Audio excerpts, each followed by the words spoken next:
talo muyambibwe kakati bano kibavunaana eggwanga erya Kenya bagamba nti no retired Dr. Kano Kizza Besigye ali mu ggwanga erya Kenya eyo ng'agenze okwetaba mu kutongoza akatabo akamunabyabufuzi Martha Karua yakwatibwa kigambibwa mbu okusinziira mu kiwandiiko ekyalabwako eky'omusango kigamba Dr. Kano Kizza Besigye abaamukwata baamweyanjuliranga abapoliisi y'e Kenya oluvannyuma lw'okumukwata baamuvuga paka malabba ate batune bamukwasa gavumenti ya Uganda okukakana nga ali mu kkooti Makindye.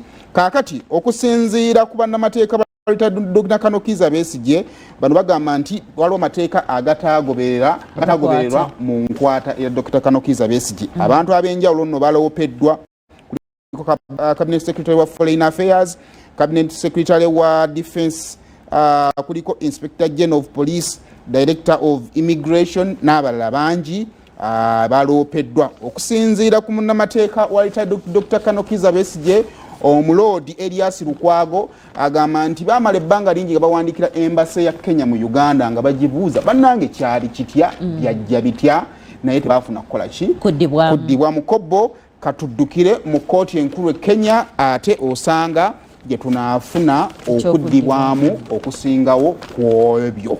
Kale nebera bijjo bikyagenda mu maaso tugenda kwetoloola mu katono nnyo bwe tukomawo. Robert Kyagulanyi Ssentamu atandika kampeyini ye olunaku olwaleero era n'okutongoza manifesto mu bitundu eby'ejjinja. Tukomawo. Good morning.